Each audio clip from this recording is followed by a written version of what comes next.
Coming up now is another sparkling Two Mics podcast. This is Talk Sport Extra Time. We are the Two Mics. I'm delighted to say I'm joined in the studio live by Mr. Mike Porky Parry himself. Very good morning to you, Mr. Parry. Yeah, very good morning to you as well, Mike. Good to be here again, particularly on a significant night. Very significant night for English football. Got to immediately contradict something you've just said. Really? You said Welbeck was the star of the game. Yes. He wasn't. Rooney was. You think Rooney was the star of the show? Yeah, I know people I thought he played well as captain. Yeah, exactly. That's what I'm saying. You know, he showed leadership in a critical situation. I know people are going to say, oh, you know, Rooney's your love child. You know, the same boring... That has been mentioned on social media. Yeah, exactly. Rhetoric. Well, you have written a book about him, haven't you, famously? Well, of course. We'll come to that a bit later on. But what I'm saying is, if you looked at the way it happened tonight, yes, of course, Welbeck, was physically and individually the man who you could highlight in the game because he scored both goals, obviously. But Rooney was the guy who made it all happen, I think, particularly the first goal. And so, with the powers of leadership, the fact that it was a vital game, it had to be won. It would have been a disaster in terms of morale had we lost, but we'd still have qualified. 13 in this group will go through. It's impossible for England not to qualify in this group. It's a ridiculous tournament now, because our next game is San Marino at home. Yeah. Well, all right, a few more people might go than went to the Norway game, but only because it's sort of part of a competition. But what a meaningless, pointless game. You know, that guy Platini has actually pulled the European game apart and made it laughable. It's not even competitive anymore. Well, the only reason people will go to the San Marino game is to see how many goals that England can put past San Marino. And it always becomes a very nervous occasion because the first 20 minutes they don't score a goal. Suddenly the crowd starts to get a bit restless. Suddenly, they're thinking, is it going to be 1-0 against San Marino? But I don't enjoy those games. I don't enjoy those games, 7-0 or 8-0. I've seen plenty of... Well, I haven't seen plenty of those, but I've seen those at Wembley. And it is just a parade, Just a parade here. Oliver Holt in tomorrow morning's Mirror agrees with me entirely. Now, I hadn't seen this until this dropped on my desk now. Skipper Wayne, a great leader of men in his new Swiss role, just proves to go. Just proves to... goes to prove. That's the word I'm looking for. Goes to prove, yeah. Goes to prove that when I watch a game for 90 minutes and then absorb all the facts and then come up with the verdict, I usually get it right. Well, it means you agree with Oliver Holt, which is quite unusual for you, because normally you don't ever agree with Oliver Holt. No, but I think Rooney definitely is going to take a while to settle into the role. But that's the other problem, as we were saying earlier. These games for qualifying actually prepare England in no way whatsoever for a proper tournament. Because complete load of rubbish. I was talking to a fan of Scotland a little bit earlier, and actually they've got a much better way of providing they can get to the Well, they've got a stronger group to play in. They've got a very strong group, but at least if they get there, they'll have played some decent teams. If England get there, which they will, they won't have played any decent teams. No. And so therefore, what's the point of it? But also, the misfortune was the scheduling of the group games, because the hardest game we've now played was the first game. Yeah. Everything else from now on is easy for the next 18 months until we go off to France for the competition proper. But what a waste of time. Complete not a waste of time. Well, we've got Estonia, Slovenia, Lithuania, San Marino, in addition to Switzerland. Do you think we're going to drop 1 point against any of those teams, home or away? The answer is no. I don't think so. And if England do drop any points, it'll be another disaster, won't it? Yeah, it will be a disaster. A lot of this, I heard what you said earlier. That's good. With Tony. And that is... Toby, that's right. Yeah, that's the guy. That's his name, yeah. It's a B instead of an N. Yeah, exactly. Tony Gillies actually is a better name for him. What? Tony Gillies is actually a better name No, for him. Toby. Now, don't get foolish here. I'm trying to outline things for you. And you both said that you thought it was despite Roy Hodgson. I think so. Him, rather than because of it. And I totally agree with that. And it completely now masks, as you alluded to, his ability to shine in the tournament that we're going into in 2 years' time, because everything between now and then is a foregone conclusion. And also, he's been robbed of a lot of players, so he had to actually introduce some younger players in. That boy Delph is a liability. He better get his act together. It's funny that, isn't it? I thought that. I find myself agreeing with you. I'm being told you're not talking into your microphone, by the way. I don't know why. Oh, really? Well, somebody's got the microphone in the wrong place then. It's not my fault. I'm not a technician. All I do is provide the sounds that go into a microphone. I cannot actually... Now, how's that? Is that better? More than shake his head there. Somebody had put the microphone at the wrong angle in my studio, which still not have my voice. People are listening to us around the world, but that will be better for you now.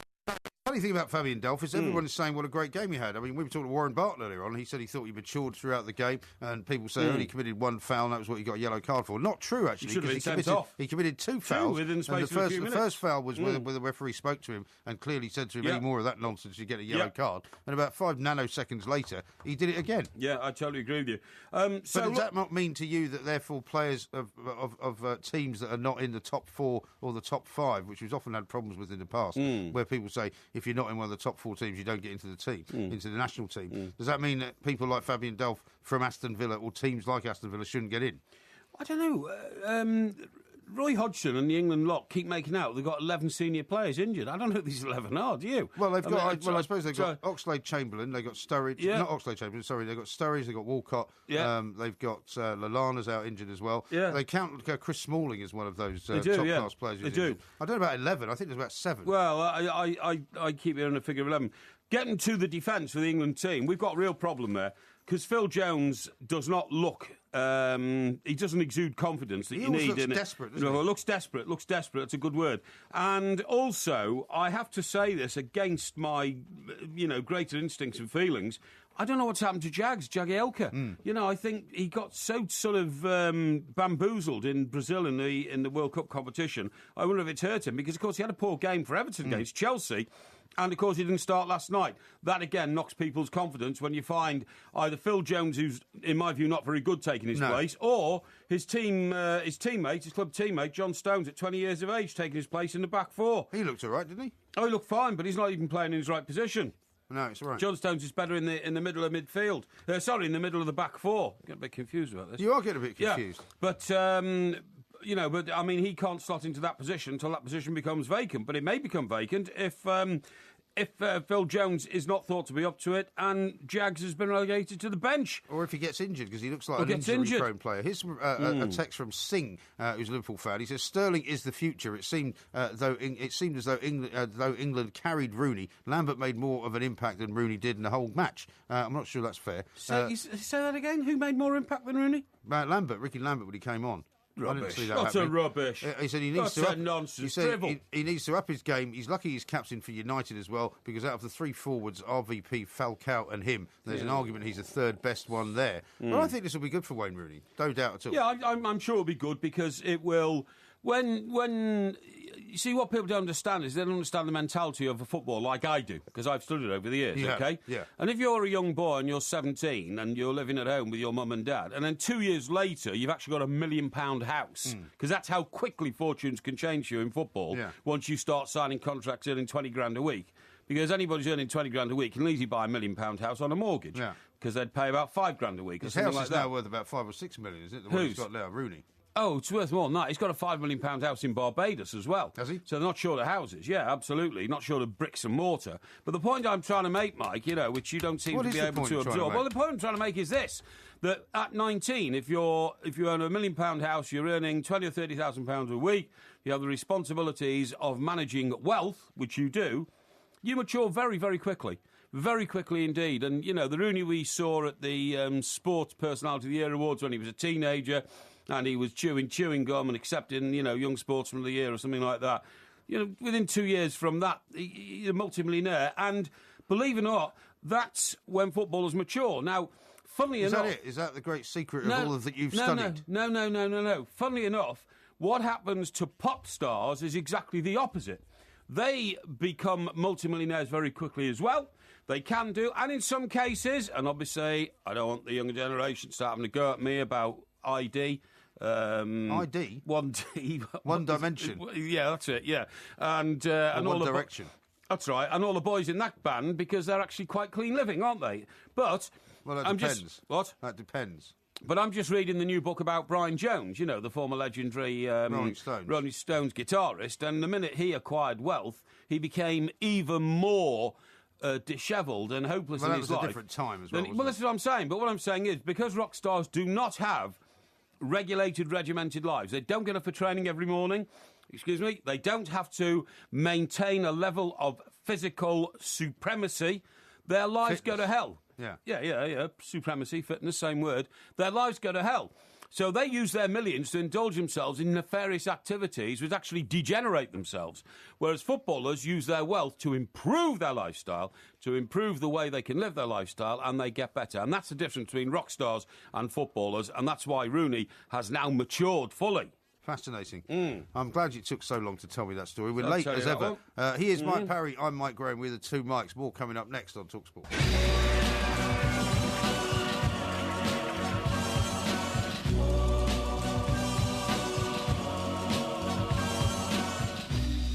That boy needs therapy. Psychosomatic. That boy needs therapy. Psychosomatic. That boy needs therapy. Lie down on the couch.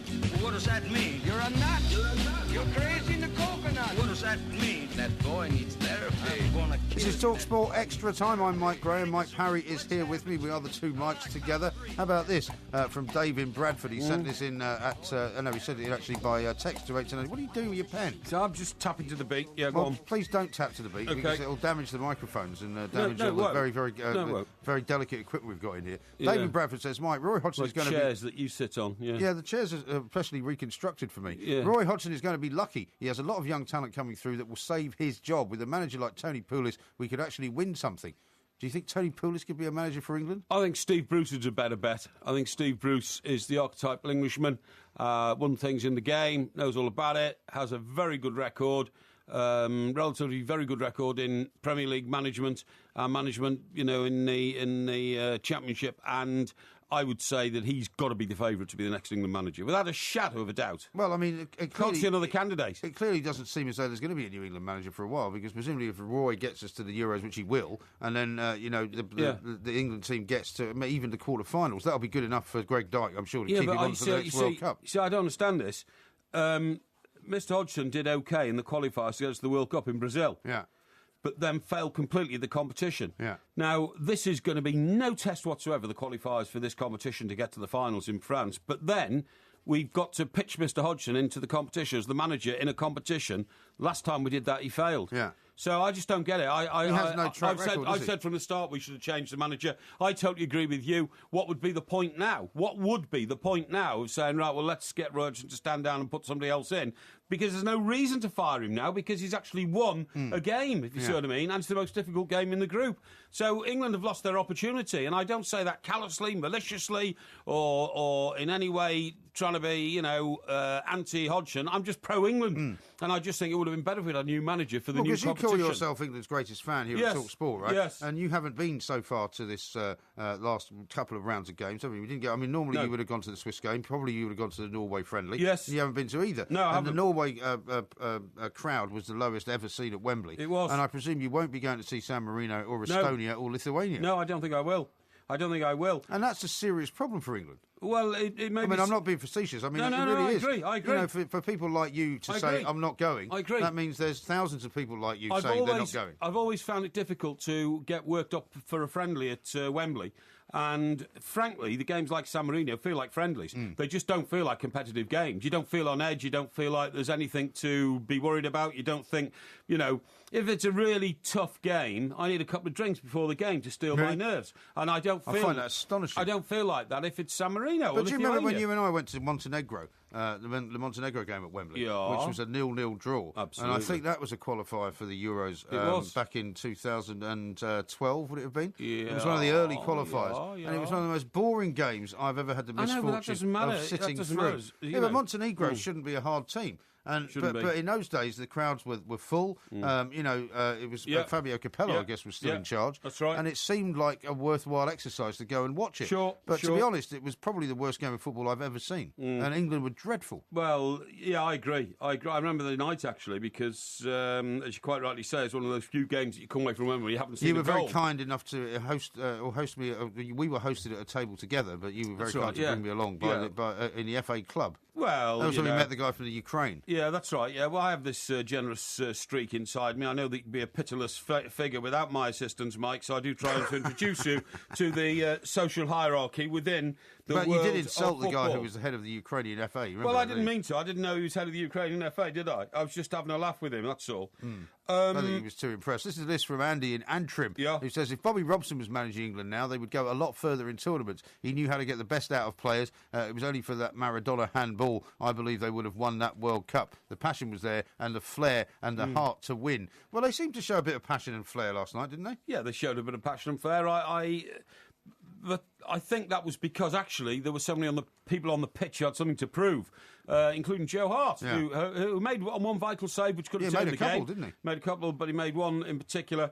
And, the thing, I'm a bit exasperated, really, because I don't think anything's going to happen between now and the start of the competition in France. Do you see what I mean? Nothing's going to interest us anyway. It's going to be a long campaign. Long campaign, lot of meaningless I think games. it's going to be more interesting watching Scotland, to be honest. Well, Scotland's a more interesting group, and that's for sure. And they only lost 2-1 the other night, didn't they, to Germany, so they did very well indeed.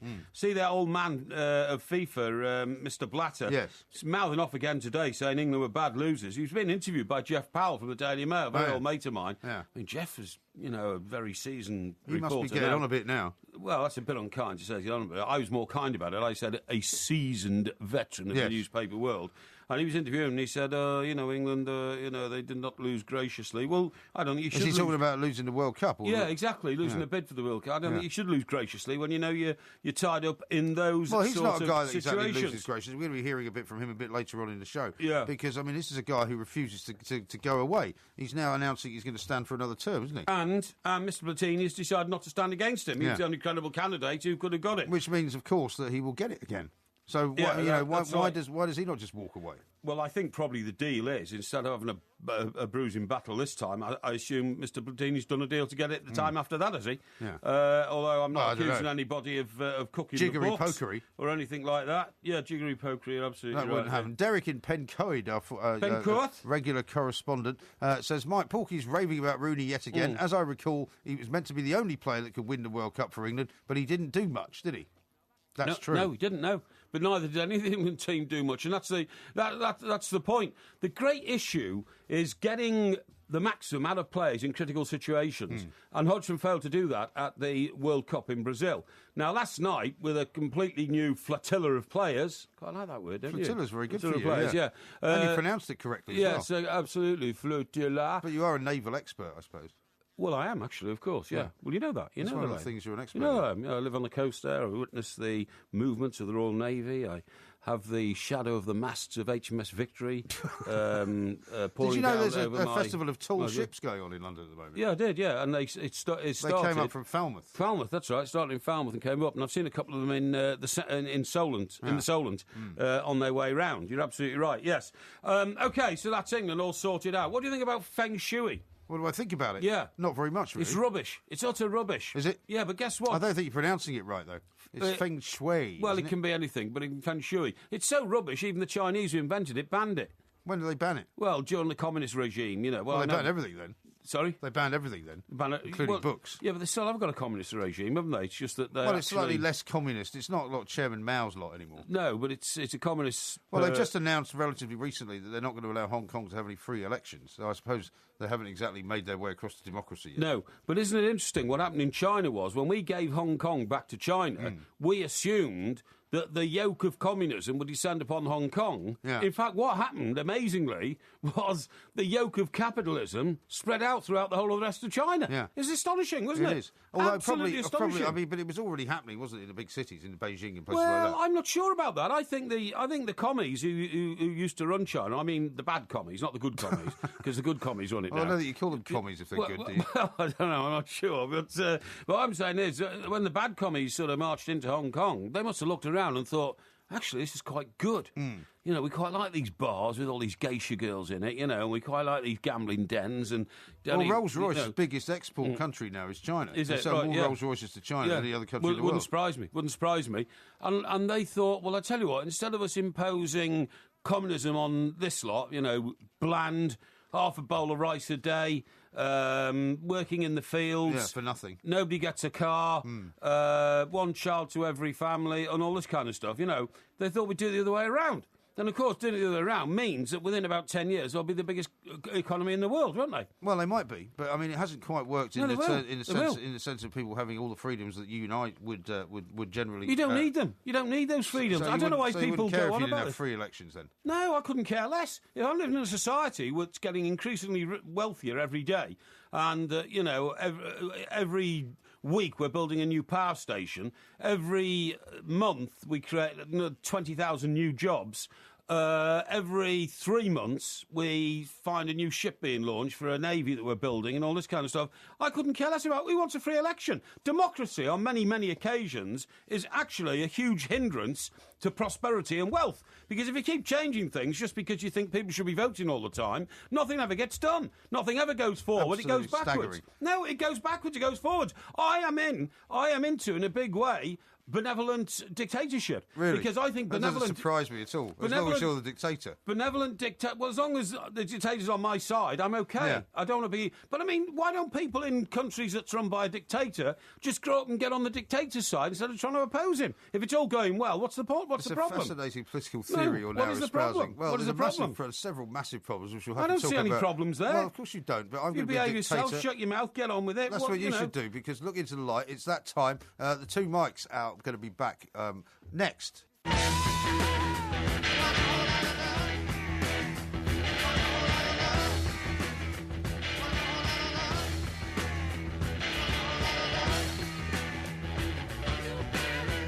This is TalkSport Extra Time. I'm Mike Graham. He is Mike Parry. Together we are the two mics. There will be a podcast out a little bit later on. Gary has tweeted at IROMG. You can tweet at the two mics, of course, as well. He says, that microphone's still not fixed. I can still hear Porky's nonsense, which is one good way of looking at it.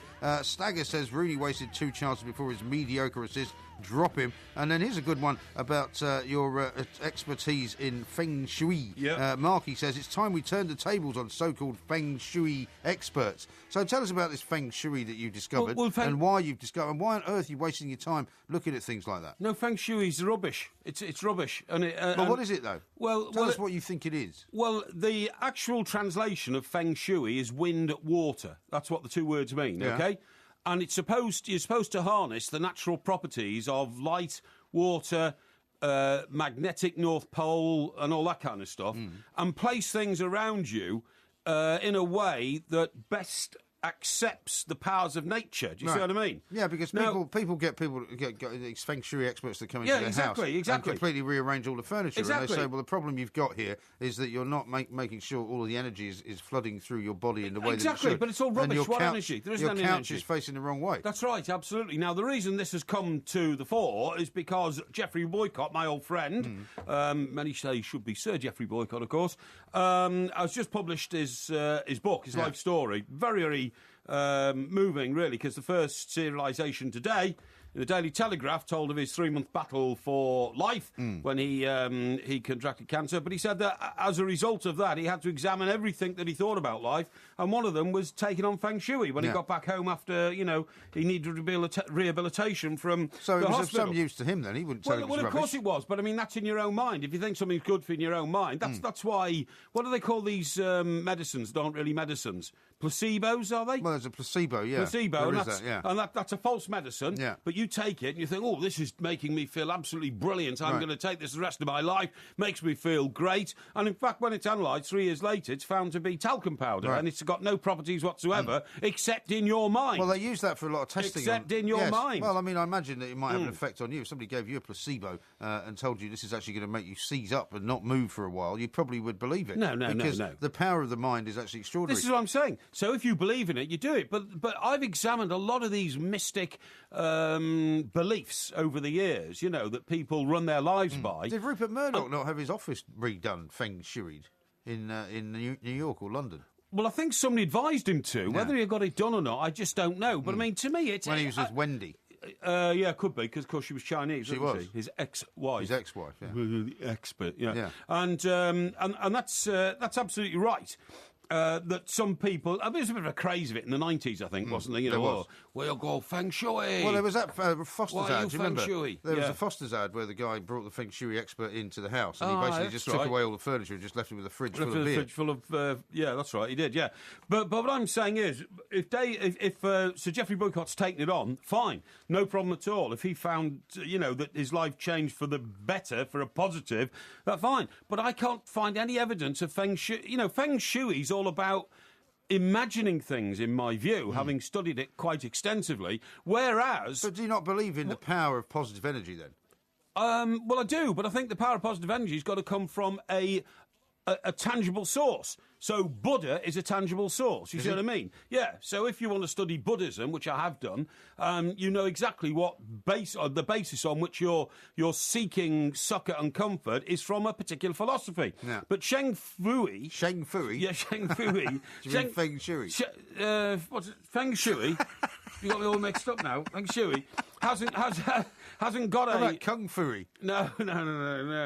Hong Kong Fui hasn't got a specific basis. You mean there's no philosophy by no which philosophy, no it philosophy, runs? no specific Well, basis I don't believe you. of what you... I'm sorry, no, I don't. no, it hasn't. I'm sorry. I'm It hasn't. sure if we had a feng shui specialist, No, in it fact, hasn't. we may have to get a feng shui specialist on Thursday Feng Shui to is find out what its philosophy. It's bound to have a philosophy. It hasn't got a philosophy. It's imagining lines of energy streaking about the earth and all that kind of stuff. Whereas what I'm saying is, if you live your life by the code of Buddhism or Hinduism or something like that, there's something actually solid there. Do you understand what I'm... even like Carl Jung, who was the famous German philosopher, had a basis upon which he philosophised. Well, we've had a philosophy quiz. You didn't do too well on it. I think I did all right.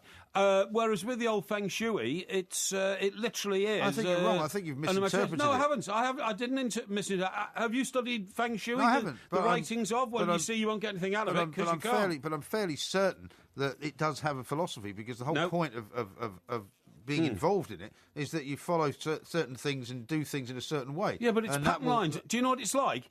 It's like visiting Stonehenge, which of course became very famous again last week because President Obama was there, okay? And saying to yourself, I understand it now. It's all about light beams and rays coming in at certain angles over the stones and all that. It's all like, in your own mind. I'm not dismissing it as utter rubbish for the individual. The individual seeks comfort from it. You just have dismissed it as utter rubbish. No, Sir Geoffrey Boycott find it an inspiration. That's fine for him. Here's another one from Derek in Pencoed. He Pencoed? says, Mike, once again, Porky proves what a total muppet he is. Geisha girls are from Japan, not China. Well, I bet there are a few of them in China. They're bound to be. Geisha girls from Japan. Come on. So what? So are you telling me we don't have tango dances in this country originated in Argentina? Well, I think for goodness sake, Derek, get a grip, man. I think it's concubines you're thinking of from China, isn't it? It could be concubines, yeah. But, I mean... Porcupines.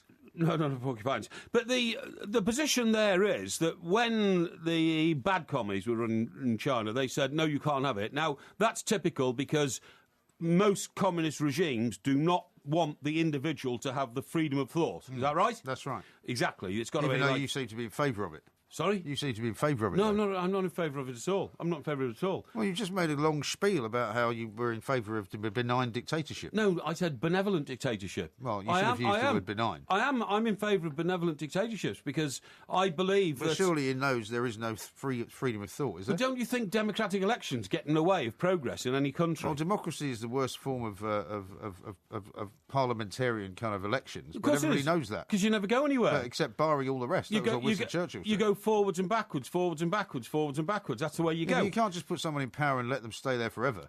Well, that's what the communists do. Yeah, I'm not saying that's a good thing, though. No, but what I'm saying is the way that China are running it is stability within the political ranks because they still adhere to communist dictatorship, but total freedom in the structure of their economy, which, aided by a very, very stable country, makes them the most powerful economic force now in the world. They're more powerful than America because when America have their next elections, whoever comes in might reverse the economic policies of the previous 8 years and decide on a new route or a new course. China bought all of America's debt, didn't they? Did they? I didn't know that. They bought all America's debt, yeah. Did they? So America owes China now loads and loads of money. What do they... okay. They bought all these bearer bonds. They bought all the bonds, Did basically. they really? Yeah. Is that right? You're a bit of an expert in this international economic market, I am a bit, yeah. Yeah. Compared to you, anyway. No, I don't think so, Michael. I don't think so. I think you'll find I've studied a lot of that myself. But, well, if that's the case, why do we still call America the richest country in the world if they're in hock to China? Well, we don't, really. Well, I think we do. I think we call them the biggest economy in the world, don't we? They are the biggest economy in the world, but they will soon be overtaken probably by China. Yeah, and then probably by India. In the same way that Brazil overtook England as an economy about a year and a half before the World Cup started. Rubbish. It's not rubbish. No, it's utter rubbish. Brazil is not a bigger economy than England. It is. Than Great Britain. Or we might be England in 10 days' time. No, it is. Yeah. No, then, honestly, Mike, it's not. Most of Brazil is still very poor. I'd say... Yeah, but the Brazilian economy was booming before the World Cup. Well, I'm not sure about that. I am sure about it. If it was booming before the World Cup, why did they have such terrible trouble completing their stadia? Why did they have roads that were collapsing all over the place? Why do they have the favelas in every major city, which are basically shanty towns? Yeah. We don't have those in this country yet. No, not yet. Yeah. We're going to have them soon, though. Well, maybe. No Maybe. You may well be right. But the point is, I cannot accept that the Brazilian economy is bigger than the British economy. Well, it doesn't make any sense at all. I'll just have to prove it to you. Stay where you are. Look into the light for a moment. I don't think you can. Mike Porky What's Parry all this is about here. look into the light? What's that expression for? Well, I use it all the time because it Why? means that you look into the light, you stare at the clock, it means that you stop talking for a moment and we can go and do something else. Look into the light. Just look into the light. I don't I've been get saying it. it to you for months. Have you only just noticed? Well, I kind of only in the last few weeks or few days been trying to work out what exactly you're trying to say. Yeah, something to do with feng shui. This is Talk Sport. More from the two mics next.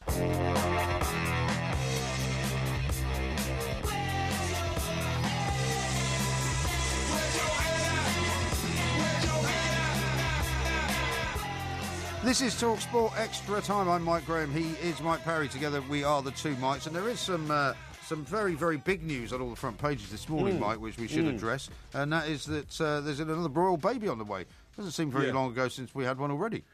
No, you're absolutely right. And This is the kind of thing that normally fills you with great joy, doesn't it? well, it does fill me with great joy because so much goes on in the world which is depressing, particularly at the moment. The Middle East is ablaze. You know, countries across the Middle East falling to pieces, people enduring horrible circumstances, horrible living circumstances, and people being killed. It's dreadful. And there are things happening all over the world which are really terribly sad and repulsive. And so when you hear about a royal baby, I mean, I don't particularly, my eyes don't light up and I think, Would you regard yourself as a royalist? Oh, definitely. I'm definitely a royalist. But what I'm saying is it brings great joy to the country. Now, what I really object to are these, what I call smart-ass newspaper columnists. A lot of them are women, by the way, who go on about, oh, no, not another 8 months of, reading about progress on the baby every day. Yeah. Well, I'm sorry, but if they don't like it, that's fine. But a lot of the newspapers sell on the basis that millions of people do like royal baby news, and that's why they buy the paper that employs the journalist who's getting all cynical about it. They always sell very many more papers when it happens, do. don't they?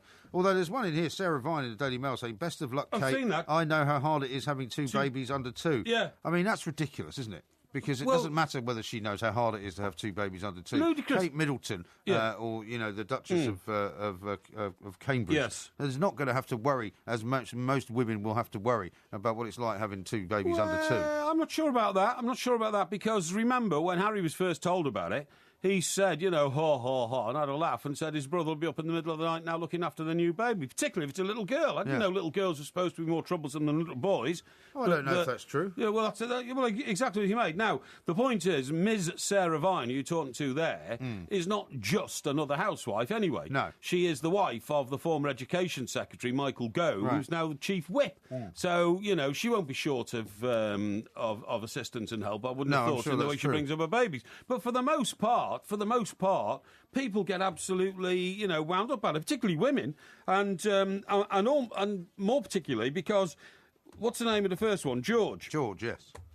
George went off recently on a tour to Australia or somewhere like that. Yeah. And, I mean, I couldn't believe the reaction. Everybody said he is the most beautiful little boy in the world. And he was very young to have done that all by himself, wasn't he? What do you mean? Well, you just said he went on a tour of Australia. Well, he went with his parents, didn't he, you fool? You know exactly what I'm talking about. But what I'm saying is, everybody said, he's got chubby little cheeks, and he's got chubby little legs, and he's got a chubby little face. Well, all babies are chubby at that age, but they're all, cooing and oohing and ahhing and all that kind of stuff. And I find that actually brilliant because it brings people sort of together. And by the way, I hope these I hope the the situation regarding the royals is going to be stable, with changing times in this country and all that kind of stuff. And it does bring people together. There's no doubt about it. But it also polarises people, because those columnists that you talk about and the people who don't like the royal family, who think it's a big waste of time and a big waste of money and all of that, I mean, those two groups will never be brought together even by the birth of a royal baby, because the ones who don't like the royal family and don't like the idea that there's a monarchy, rather like your earlier description of a benign dictatorship, they don't like the idea that these people are the head of state. No, I didn't say a benign dictatorship, did I? You did, actually. I didn't say benign dictatorship. At one point you said benevolent. Benevolent. I said benevolent benign dictatorship. And benevolent's the same thing. No, it's not. Benign means doing nothing. You don't know English. Benign means doing nothing. Why do you think they call a tumour, which is not cancerous, a benign tumour? I don't know, because it's a nice one. No, because it doesn't do anything. It's just there, but it's not active. Okay, so benign a bit like means what's between your ears. No. Benign means a benign brain. No, benign means inactivity. That, like you on all your off hours when you're on this studio, flopping around on a couch, bottle of wine in one hand, the old kebab in the other. You told me that you did a bit of excessive drinking over the weekend. Is this right? Not particularly. I'm just getting a proper definition from our producer Dave of benign. It means good-natured. Right, well, there you go then, which means nothing. Good-natured people don't usually do a lot. They're just good-natured. No, right? you're backpedaling. No, I'm not. Big-hearted is another definition. No, I'm not. Good-natured people never want to rock the boat, so they don't actually do anything. So that means benign. Benign and benevolent can mean the same thing. They cannot. Benevolent means kindly. It means with warmth, with giving. That's what it means. It's a synonym of benign. It's not a synonym of benign. And whoever's telling you that is telling you a load of old feng shui, mate, because I'm telling you for an absolute purpose that if the people behind that glass are on your side against me, they're stoking up trouble for themselves. I'm telling you that now. They're simply fact checkers. That's what they do. Now listen, I want to talk to you about something which is an extension of feng shui. Yeah, go on. And that is the fact that telepathy is starting to be proven as a human trait. Really? As a human trait. By whom?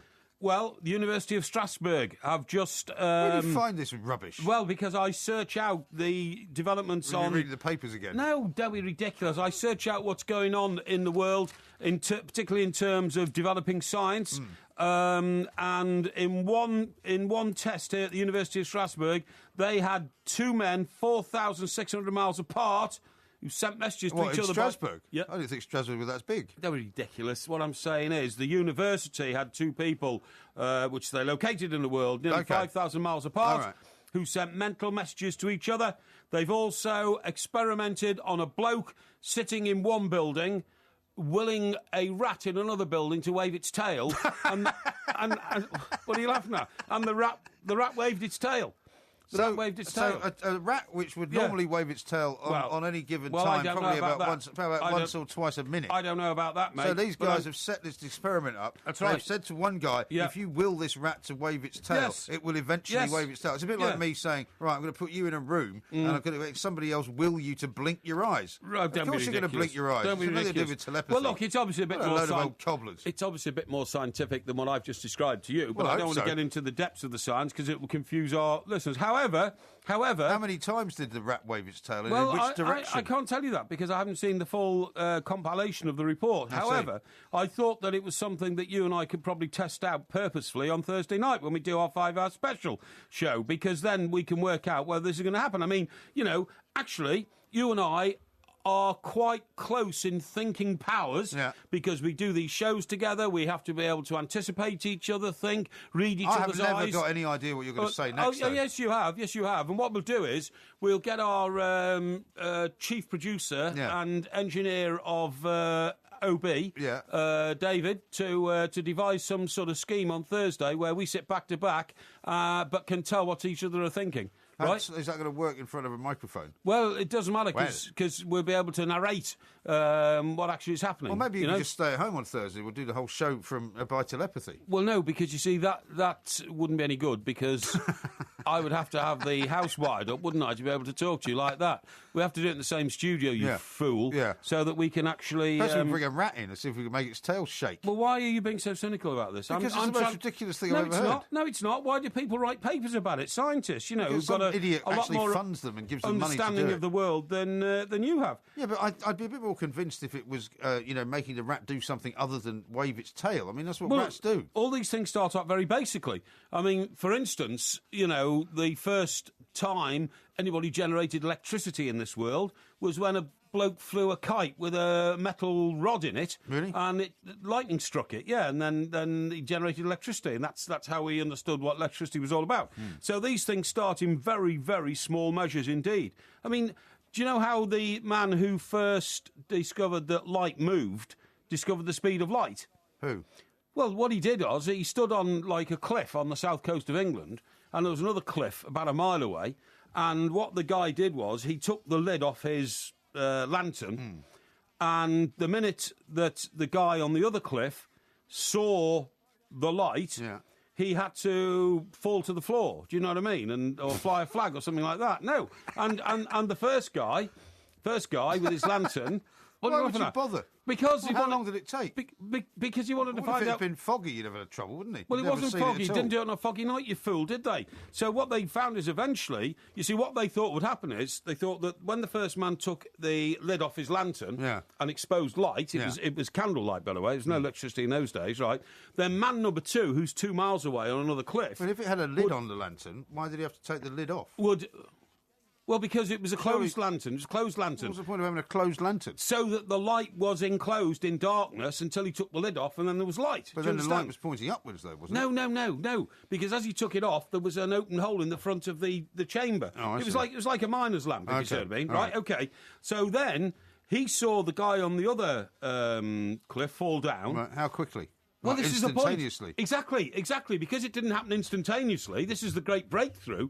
Because it didn't happen instantaneously, he thought, that's very odd. Well, how could he see him if he was a mile away? Well, he was 2 miles away, actually. 2 miles away? Because how did he know when he fell over? Because he had a man with a telescope standing next to him. Well, that's just normal. You're laughing at. Unbelievable. And it was dark. Yeah, it was dark. So he had a guy with a telescope looking at another bloke a mile away falling down, and he could see him. Yes, absolutely, yeah. Really? Yeah. Who was this guy?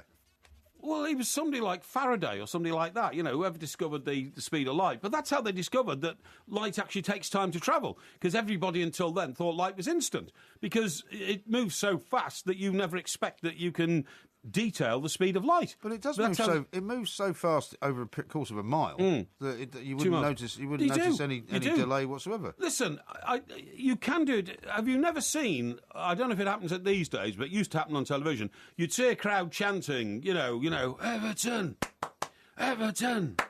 And from the cameras you would see the hands clapping, and then 2 seconds later, you'd hear Everton. It was out of sync with each other. That's the speed of sound. Exactly, that's what I'm saying. Not the speed of light. No, I know, but the speed of light's a lot faster. Of course it is, but they've both got... It's 0.05 but of a second. They've both got properties to travel through the atmosphere. And the fact that light goes at about 1,000 times the speed of sound is absolutely correct. Yeah. But nevertheless, nobody knew that light actually travelled. Sound would travel over a period of a mile, a distance of a mile, less than half a second. Well, I'm not sure about that. I don't know I am sure about Well, I know the speed of sound. Do you know the speed of sound? What is the speed of sound? Speed of sound is 752 miles an hour.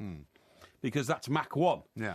And, of course, as you never flew the Concorde, because you were never important enough to fly the Concorde, no, you wasn't wouldn't old know. Enough. You wouldn't know that. By the time I was old enough to fly the Concorde, they decommissioned it. You wouldn't know that. I, of course, flew the Concorde at Mach 2, right? Mach 2. So that sounds like a Scottish friend of mine, Mach 2. I flew at Mach 2, which is 1,600 miles an hour, right. And that was quite an experience at 60,000 feet. That designates me officially as an astronaut, because anybody who flies at over 50,000 feet can claim... designates you as a space cadet. Can actually claim that rating. And the point I'm making is that... What is the point? Well, because if you do Mach 1, you get a sonic boom. If you do Mach 2, you get the double boom, right? I've only ever heard of one sonic boom. No, there's Mach 1 and Mach 2, mate. And if you get the Mach 2 boom, it reverberates even more. Two booms, is that what you're telling me? No, it's like two shocks rather than one, if you see what I mean. When you're in the plane. Is it louder than Mach 1? Well, it's like, it's I tell you what it's like. It's like when you throw a pebble in a pond, right? If it's a small pebble, you just get a little ripple. Yeah. It's a bigger pebble, you get more ripples. It's just like that. Well, I've only ever heard one sonic boom. It's exactly the which same. is when you break through the sound barrier. Do you know? I don't think when you break through the second sound barrier that there is a sound barrier. Oh, there is. It used to fly over my house, you know. It used to be fantastic because in the old roof garden there, you know, down in Epsom, Surrey, right on the flight path into. I used to see it every Heathrow. night when I played golf in Richmond, Right. Because it used to come Well, in that's from exactly New York the same around sort about, of place. around about 5 o'clock Absolutely every night. right. And you used to see it, and it was the most magnificent sight. And it was low enough then as it was approaching Heathrow for you to see the underside of it. You know, magnificent.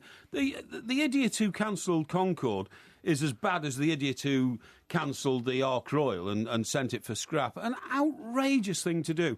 Two magnificent symbols of what this country's great and all about.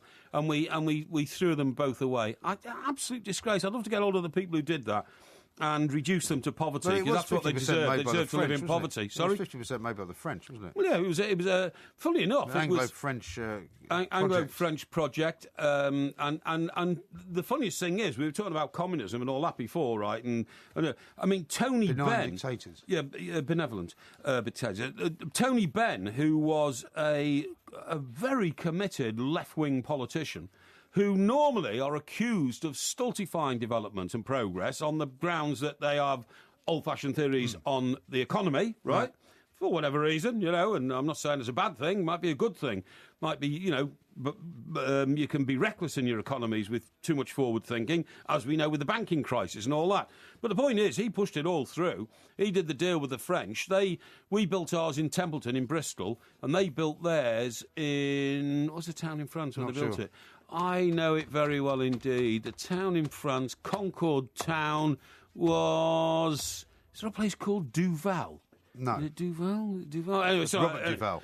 Oh, yeah, that's He was Robert in The Duval, Godfather. But anyway, we had it, and it was the one thing the Americans hated about Europe, that we had Concords and they didn't. So initially, they banned the Concorde from JFK on a pure rash of spite. A pure rash of spite, because they didn't have it, and they said that it was too noisy. That was the Two Mics podcast. Yes, it certainly was. Don't forget, it's out every Tuesday and every Friday morning on iTunes. And you can follow us at the Two Mics. So keep listening for more of MG's loose morals. Believe me, this boy hasn't got a moral fibre in his body. And more of his bizarre buffoonery. What?